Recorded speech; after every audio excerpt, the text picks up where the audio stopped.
जादुई जंगल की रहस्यमयी कहानी।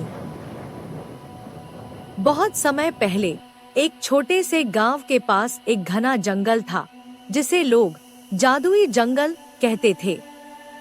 गांव के बड़े बुजुर्गों का कहना था कि वहां परियां रहती हैं और पेड़ आपस में बातें करते हैं। लेकिन जो भी उस जंगल में गया वह कभी लौटकर नहीं आया। इसीलिए गांव के लोग उस ओर जाने से डरते थे। गांव में आरव नाम का एक निडर और जिज्ञासु लड़का रहता था। उसे उन कहानियों पर यकीन नहीं था। वह हमेशा सोचता, अगर वहां सच में कुछ है तो अब तक कोई क्यों नहीं लौटा? क्या सच में वह जंगल जादुई है? एक दिन आरव ने ठान लिया कि वह उस जादुई जंगल में जाएगा और सच्चाई का पता लगाएगा। उसने अपने सबसे अच्छे दोस्तों माया और नील को यह बात बताई। माया पहले तो डर गई, लेकिन नील ने जोश में आकर कहा, हम तुम्हारे साथ चलेंगे। अगर यह सच है तो हमें भी पता लगाना चाहिए। तीनों ने सुबह सुबह जंगल की ओर रुख किया। जैसे ही उन्होंने जंगल में कदम रखा, अजीब सी सिहरन उनके शरीर में दौड़ गई।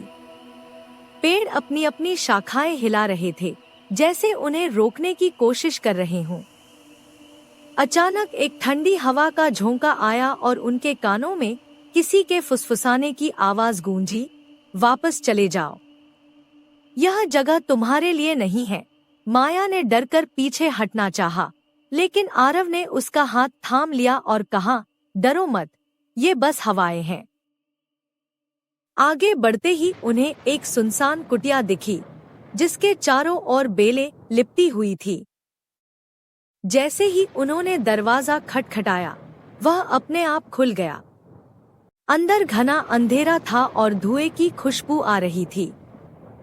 अचानक एक तेज रोशनी हुई और एक रहस्यमयी साधु उनके सामने प्रकट हुए। उनकी आंखों में गहरा तेज था और वे हवा में तैरते हुए प्रतीत हो रहे थे। साधु ने गंभीर स्वर में पूछा, तुम्हें पता है यहाँ आकर तुमन